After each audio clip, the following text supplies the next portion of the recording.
In this video, we're going to learn how to thread our needle 3 different ways, and then we're going to learn how to make the double stitch, which is the stitch that you need for tatting, and we'll learn how to make a picot, a very pretty little loop. So, when you've chosen the material that you want to use to make your lace, you want to pick out the needle that is going to fit the thread.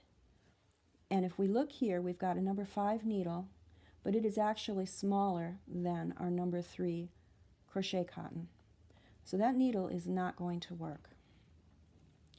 This is the 3-0 needle, and it is just a little bit bigger than our thread, and it will work beautifully.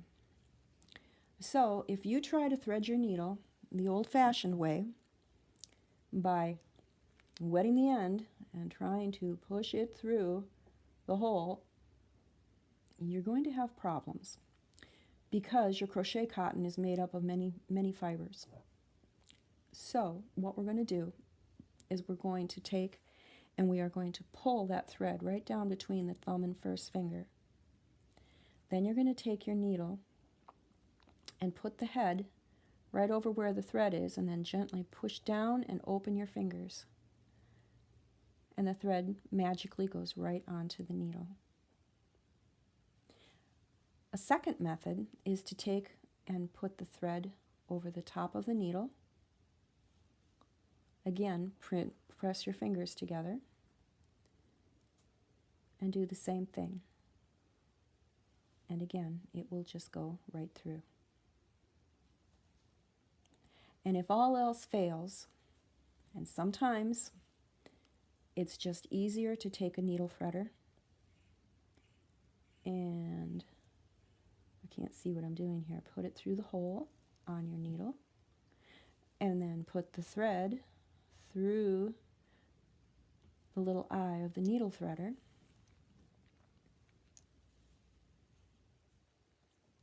Hold on to the little metal of your needle threader, otherwise with a tug you could pull it right out. It's pretty fragile. Give it a tug and you are threaded. So most of the time when you're tatting, you're going to want to leave about a foot for a tail so that you've got enough fiber to work with. Since all we're doing is learning our double stitch and our picot, I'm only going to leave 6 to 8 inches. You're going to make a loop, and you're going to hold the needle and the thread in one hand. Then you're going to bring your other hand, lay it across the thread, and you have your index finger pointing away from you.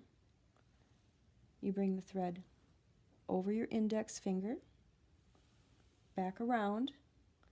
You lay your needle up on this part of your finger, slide it down through the loop and right on off the tip of your finger. And keep pulling your needle away, and that will pull the first half in. And then you want to grab it with your index finger here and hold it in place so it can't escape. These stitches like to escape and raise all kinds of havoc. Okay, second half. Index finger is pointing away from you again. You're going to bring the thread around from under this time, and then point your finger at yourself. Place the needle farthest away from you as you can, and slide it towards you under the thread and off the tip of your finger. And again, pull the needle away and pull that stitch in. And that is one double stitch. I call them smiley faces.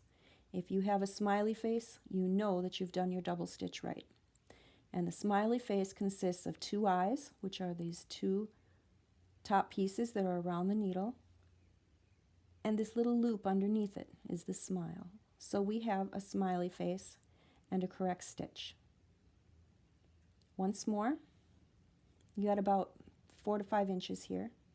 Point your index finger away from you, go over the top and around. The needle this time is close to you, It slides out and right off the tip of your finger, catching your thread on the way. You're going to pull it in to your other double stitch, and then you are going to go behind your finger from the bottom over the top, point at yourself. Now you've got the needle away from you, and you bring it in, catch the thread, and go off the tip of the finger and pull it in. We have two smiley faces. For our picot, we have to make another double stitch. Over the top, around, needles by you, goes away, off the tip of the finger, and this time when you pull it in, you're going to stop and maybe have a half-inch gap. All depends on how big you want your picot to be, but you're going to hold on to it there so it can't escape. Then do the second half. Needles away from you, you bring it in, slip the thread off, pull away, and then you bring your double stitches together, and there is your picot. So practice on these, get it so that it's very easy for you to do a double stitch, and when you're ready, come back for the next video and I will show you how to make a ring and a chain.